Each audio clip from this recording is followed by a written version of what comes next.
Hervé Alex si Baol Times TV. Voilà nga gérer service laboratoire laboratoire la mooy liggéey.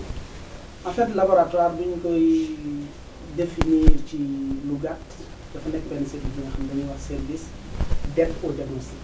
c'est-à-dire que tey patient bi bu duggee ci centre de santé wala ci hôpital bi le labo est un lieu incontournable. c'est-à-dire que pour contenir au laboratoire. Pareil pour le diabète. Pareil pour l'insuffisance rénale, etc. Ça veut dire que même VIH bi on en rencontre aussi quelques cas. Boo jëlee ci côté maladie métabolique, il y a beaucoup d'hyperglycémie qu'on détecte ici. Et l'hyperglycémie le plus souvent, c'est synonyme de tuberculose, c'est l'hépatite B, c'est le diabète, c'est un peu le VIH. mu mel ni que fii ci laboratoire bëri na ay remords ay salle ndax docteur mën nañ xam salle bu nekk lan mooy liggéey lu ñu fay def. Merci Alex. C'est un laboratoire digne de ce nom dañ ko war a compartimenter. c'est-à-dire dafa am lu ñuy wax ay salle de manipulation am lu ñuy wax salle de prélèvement. fi ñu njëkkee woon au début c'est ce qu'on appelle la salle de prélèvement. Avant loolu am na benn hall bi gis ngeen chaise yi fi nekk c'est la salle d'attente. c'est-à-dire patient bi ñu ñëwee foofu la ñuy xaar. parce que parfois ñoom nag dañuy ñëwandoo foofu la ñuy toog xaar à tour de rôle ni ñu toppante ci arrivée bi noonu la ñuy duggee. léegi yow soo duggee salle de prélèvement tu présentes ton bulletin d'analyse. en fonction bulletin boobu la ñuy xam lan nga war a def. mooy bulletin yi ngay gis ni ci table. kon à chaque fois boo ñëwee dañuy xool sa bulletin bi lan lañ la bindal. pour ñu mun la ko defar. mais avant loolu dañ lay enregistrer ci benn registre. mooy registre yi ngay gis à chaque fois boo ñëwee. dañ lay enregistrer sa tour sa santé sa âge sa adresse ak sa numéro de téléphone. ak yan analyse ngay def loolu yëpp ñu ngi koy def ci registre. de ce fait yow boo ñëwaatoon d'ici 10 ans sax ñu ngi génneewaat say analyse yi nga defal léegi suñu enregistré ba pare prélèvement aussi dafa am yoon c'est-à-dire dina la laaj ndax ndekki nga ndax lekkuloo dara parce que am na analyse yoo xam ne boo lekkee duñ ko mën a def. lu mel ni glycémie maanaam sa taux de sucre. dans le sang pour xool ndax diabète nga wala déet boo lekkee mënuñu ko def parce que ku lekk sa suukar day yëg. cholestérol aussi pareil. mënuñu la ko defal su fekkee da nga lekk parce que boo lekkee sa cholestérol day yëg. ainsi de suite am yeneen analyse yoo xam ne aussi doo soxla lekk. dañuy wax sax l'idéal mooy patient bi buy def ci analyse bu mu lekk. parce que moom xamul lan lay def. kon moo tax ñu ne booy def ci analyse. bul lekk. léegi bu loolu pare en fonction analyse yi ñu la bindal dañuy xool yan type mooy récipients yooyu ñuy utiliser pour prélever yan type nga soxla pour ces analyses parce que du analyser lañ mën a def ci tube yi. ça veut dire que côté boobu aussi dañ ciy veiller bu baax a baax parce que mën nga jël tube bu bon doo am analyse looy am résultat bu bon. finalement sax boo jaxase woon tube bi sax nga jël tube bu baaxul ñun dañuy préférer convoquer le patient on a son numéro de téléphone et tout. mu convoquer ko léegi après dernière étape bi foofu ci salle bi mooy prélèvement. prélèvement bi mooy dañuy jël sa deret mun na nekk saw. mun na nekk sa kët mun na nekk leneen ak leneen mais dañuy jël sa deret le plus souvent salle boobu lañ ci def wala ñu wax la benn pour nga dem si toilette yi parce que analyse mun nañ ko def ci deret bi mun nañ ko def ci saw bi. comme mun nañ ko def ci aussi ci naaw àll yi. yooyu yëpp dañ ciy xool doomu jàngoro di joxe feebar bi. léegi suñu paree foofu dañuy suñu prélever boo paree ñu defal la sa pansement pour nga bañ a saigner. parce que boo deful pansement tey nga sol sa chemise longue manche après koy xam. suñu defee pansement ba pare yow dañ lay jox rendez-vous dañ lay jox benn ticket boo xam ne dañ ci bind sa numéro parce que chaque patient day am numéro. comme bii gis moom am na 489. dañuy jël sa ticket ñu bind ci 489. ñu ne suba ngay jël sa résultat yi c'est ça qu'on appelle le rendez-vous mun na nekk oral mun na nekk écrit. soo ñëwee ci suba si aussi boo ne sama résultat laa lii dañ lay laaj ani ticket bi ñu la joxoon. bien vrai que am na ñuy réeral seen ticket mais dañ lay laaj ni ticket bi nga jox ñu ticket bi ñu génnee résultat bi jox la. ça veut dire boo ñëwaatee di laaj résultat bi nañ la wax ne jël parce que jox nga ñu ticket bi ba pare. léegi étape boobu nag ñu ngi koy def de 8h à 11h. parce que analyse après am na ñuy wax les analyses urgentes mooy yoo xam ne yooyu moom dafa daar bu ñëwee da ngeen war a def toute la journée on fait même des gardes. am analyse yi nga xam ne nag ce ne sont pas des analyses urgentes. par exemple tey jii ki ñuy wax demal ba suba ça veut dire que analyse am yàkkamtiwul.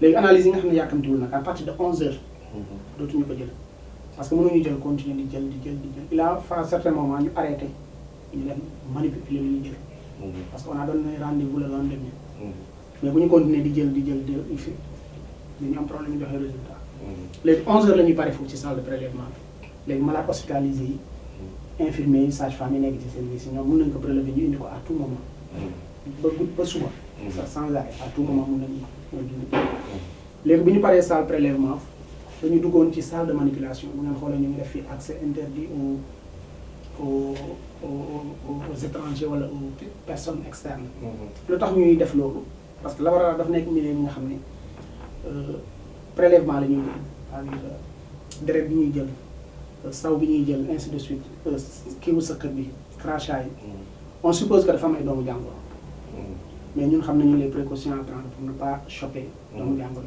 yi mais nit bi nga xam ne moom xamul mun na dugg laal fa dara wala loo xam ne wala mu nooy fa loo xamante ne nii mun na ko jural jafe-jafe ëllëg moo waral ñuy def les barrières accès interdit salle de manipulation ainsi de suite loolu mooy intérêt bi aussi salle bu nekk dañ koy identifier pour que connaissance bi facile salle de prélèvement gis nga ni ñu ko bindee après salle de manipulation bureau du responsable ainsi de suite c'est pour que boo ñëwee rek tu te retrouves facilement doo réer léegi bu ñu duggee bu ngeen xoolee aussi salle yi dañu bindaat bind nañ parasitologie sérologie te ñu bind hématologie bind crachat bar bind biochimie et cetera loolu aussi si compartiment bi la bokk pour que ñu am benn organisation de travail bi nga xam ne daf ñuy permettre mu nekk travail en chaîne li war a dem biochimie ñun xam nañu ko li war a dem hématologie ñun xam nañu ko comme liste bi ngay gis nii am na lu ñuy def déjà séparé nañ ko biochimie hématologie c'est-à-dire prélèvement yii nii yëpp dañ koy dugal ci salle bi yeneen yëpp ñu dugal ci salle bi yeneen yëpp ñu dugal ci salle bi et la répartition aussi est déjà faite damay génne benn planning diw ak diw yéenay gérer prélèvement bi tey semaine bi diw ak diw yéenay nekk ci salle bi diw ak diw yéenay nekk ci salle bi ainsi de suite de ce fait su paree prélèvement à 11h rek ku ci nekk xam na fi nga jëm ak boo demee xam nga li ngay def léegi tube yëpp dañ koy numéroté avant c'est-à-dire patient bu nekk day am numéro ba nga xam ne aussi kenn du jël résultat kenn jox ko keneen tout est codifié léegi nag bu ñu duggee ci biir en fonction patient bi li mu am on va faire ce qu'on appelle une feuille de paillasse xam nga ci biir waxoon nañu ne ku ñëw dañ lay enregistré à la salle de prélèvement léegi suñu paree aussi dañuy jël benn liste au lieu de prendre des noms on prend les numéros par exemple 489 lu mu am lii ak lii li mu am ban technicien moo ko war a def kii la ñu jox ko ay feuilles mu manipuler bind ay résultats am indi noonu la ñuy fonctionner ci biir quant à analyse yi ñuy def ci biir ici pratiquement on fait toutes les analyses de routine li ñuy wax analyse de routine mooy yi nga xam ne sauf que sa feebar bi nekk feebar spécifique dañ koy def ñu fii même hormones yi par exemple ñu am problème prostate sax ñu am problème goitre yooyu yëpp dañ leen di defal les diabétiques dañ leen di kii wala les tuberculeux même analyse yi nga xam ne sax des analyses spécialisées qu'on appelle analyse gène expert ñun dañ koy def fii nii au laboratoire. Ça veut dire que pratiquement boo duggee fii waxuma ne doo génn satisfait mais li ngay wëriwaat. du bari donc c'est très rare nga dugg fii di génne di demaat feneen. Ça aussi il y a un gros travail qui s'est fait avec d'abord le médecin chef du district mais aussi avec le comité. Vraiment quand l'expression de besoin est faite.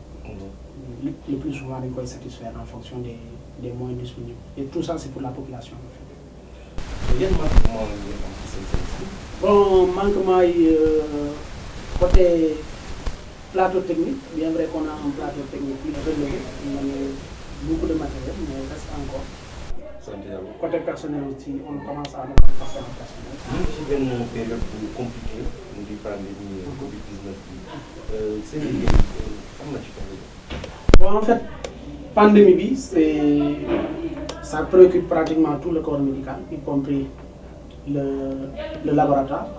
D'abord on applique les gestes barrières comme tout le monde suñu patient bi ñu ñëwee dañuy takk masque ñun tamit le personnel dañuy takk masque on respecte aussi la distanciation même côté salle d'attente aussi on essaie même d'organiser pour qu'il n'y ait pas ce rapprochement entre les patients.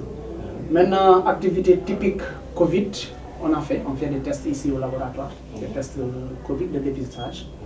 Et les résultats sont transmis aussi au ministère comme tous les autres laboratoires. C'est des tests aussi qui révèlent la même chose que le niveau national, que les cas aussi augmentent de jour en jour. Nous avons deuxième vague, c'est valable aussi à Diourbel. Est-ce que vous avez la deuxième vague qui commence à évoluer? Il y a un test et un cas positif là? Bon, je ne m'ai pas aventuré, mais donner des chiffres, parce que les chiffres, on les donne chaque matin. Mais ce qui est sûr, moi, deuxième vague, c'est violente que la première vague. Ça aussi, on l'a constaté. Vous avez constaté aussi des décès? Nous avons constaté aussi des décès. Il y a des décès, il y a aussi beaucoup de cas de contamination. Pour nga ñaax askan bi ñu daw Covid bi lan ngay wax? En fait, ici le problème majeur c'est la sensibilisation, c'est-à-dire suñu population bi sensibilité dafa xaw a jafe tuuti. Mais li ma leen di dénk mooy la maladie est là, la maladie existe et que c'est en train de faire des ravages en Europe. Et rien ne dit que li am Europe mën na am fii, c'est-à-dire on est des Africains, on n'est pas Européens, mais rien ne dit que li xew Europe mënul xew fii. Ça veut dire que mën nañ xëy un bon jour li xew Europe yegg si fii. Mais pour ñu bañ a yegg ba foofu, comme on a ce qu'on appelle un temps d'avance, parce que ñun am nañu temps d'avance sur l'Europe. Quoi qu'on dise, on a un temps d'avance sur l'Europe. Europe ñu ngi vacciné wu, on a le temps d'observer. Europe ñu ngi amoon nañu pandémie bien avant nous, avec des formes plus sévères, plus graves que nous. Aussi, on avait le temps d'observer. Mais je pense qu'on doit même commencer à respecter sérieusement les mesures barrières. Parce que ça commence à être inquiétant. Même au niveau national, ça commence à être inquiétant. Le nombre de cas augmente, le nombre de décès aussi augmente. Le traitement ici, à votre niveau, bon, ici, plus particulièrement, le traitement ne concerne pas le laboratoire, mais ça concerne ce qu'on appelle les centres de traitement. Ici au centre, on n'en a pas pour le moment, mais quand même, on fait les tests et on oriente les patients. Et il y a aussi ce qu'on appelle le suivi à domicile. C'est-à-dire qu'il y a des patients qu'on suit chez eux. C'est-à-dire que nous hospitalisation parce que nous avons un cas grave. Je pense que c'est des directives qui sont données par le ministère de la Santé et qu'on essaie de respecter. Cas grave, nous les suivre et nous avons fait des district. Quels médicaments? Bon, médicaments, il n'y a pas un traitement spécifique. On traite en fonction des symptômes. Et il y a des personnes qui sont spécialisées aussi dans ça et qui pourront peut-être dans vos prochaines émissions vous répondre directement sur cette question. Mais quand les cas ne sont pas graves, le plus souvent, on traite les signes. On fait ce que nous essayons de traiter ce que nous et ensuite renforcer peut-être en vitamine, polyvitamine, vitamine C, c'est une solution. Revenir un peu sur Covid, en fait, Covid, dafa nekk maladie bi nga xam ne au début on n'avait pas compris tout parce que fi nekkoon lu bees ñu daanu ci population mondiale bi on parle de pandémie. Donc je pense li koy joxe c'est un virus qu'on appelle coronavirus moom moo nekk doomu jàngoro bi noonu la tudd coronavirus. Maintenant au départ ci mala la jógee woon dem ci nit mais léegi wàllante bi ñuy gis mooy wàllante nit ak nit. Donc nit bi mu ngi koy wàllee nit à travers ce qu'on appelle la voie respiratoire maanaam soit da nga koy nooy wala ci loxo yi nga laal sa loxo foo xam ne nit tisalu na fa wala tufli na fa wala nit ku laal ay tuflitam ñëw laal table bi mu jógee yow tamit nga ñëw laal wala ngeen ñu partager le même micro ainsi de suite. Yow à chaque fois boo defee geste boobu noonu di def nga geste à risque. Maintenant aussi tant que jëluloo sa loxo mu dem sa gémmiñ wala sa bët wala say bakkan amagoo risque. Ça veut dire que du l'intérêt ñu raxas loxo yi à chaque fois. C'est-à-dire yow boo mënul tisoolu tey nga tisoolu ma nooyi ko wala nga sëkkat ma nooyi ko boo sëkkatee fu bu ma nooyi fan lay daanu ci table wala sur un support daan moo ko fay jëlee loxo. Ça veut dire que bu loxo bi ramassé tant que demul ci gémmiñ bi wala ci bët yi amagul danger. Mais là il va falloir se laver les mains. moo tax boo solee masque ça veut dire que dina la éviter ngay laal à chaque fois sa gémmiñ yaa ngi tax say dina la éviter ngay laal say bët ainsi de suite ainsi de suite. Donc vraiment les gestes qu'on a décrits c'est pour freiner vraiment la propagation. nii lay wàllante nii lañ koy moytoo. C'est juste faire un frein entre mode de contamination bi ak voie de contamination bi ak les gestes barrières. su ñu respecté. je pense que mën nañu am de très bons résultats. ñu bàyyi la rek nga ñaax askan wi wala ñu tàggu. sama moo yi may ñaaxee askan wi mooy que suñu joxee ay directives parce que ça su jógee ci ministère de la santé et de l'action sociale ça veut dire que foofu am na ay experts. que ñu bañ a jël côté bi côté politique ainsi de suite. que ñu respecter les gestes barrières. parce que du Covid bi moo fi njëkkee doon maladie. Il y a beaucoup de maladies qui sont passées par là ñu def benn lutte bu efficace. que nit ñi vraiment gis nañu maladie yooyu mu ngi reculer. suñu respecté aussi li ñu wax ci Covid bi mën nañu am ay résultats que ñu conforme aux directives données par le ministère de la santé et de l'action sociale que ñu bañ a jël wax bu jóg rek parce que lu jóg am nañu ko moom. C'est une maladie, c'est une crise sanitaire. Je pense que les voix qui sont autorisées à parler c'est les personnels de santé, les experts. que ñu déglu leen dañu bañ a déglu n'importe quelle voix parce que wax ji bari na réseaux sociaux yi ñu di fii il y a même certaines chaînes de télévision ku nekk mu ngi wax pour man à mon avis balaa nga wax dara il faut quand même qu'on maîtrise c'est le minimum loolu daal laay ñaax askan wi te ñu respecter gestes barrières yi que port de masque bi warul nekk une obligation mais plutôt une option man maa choisir takk sama masque c'est pas parce que l'état moo ma koy obligé wala les policiers bu ñu demoon ci état boobu rek je pense que couvre-feu du am leneen du am ba ñuy yàqal suñu liggéey ainsi de suite na nekk option takk masque bi que mu bañ a nekk une obligation. am na ñu bëri c'est une obligation parce que dañuy takk masque parce que policiers yi ñu génne daf ñuy jàpp.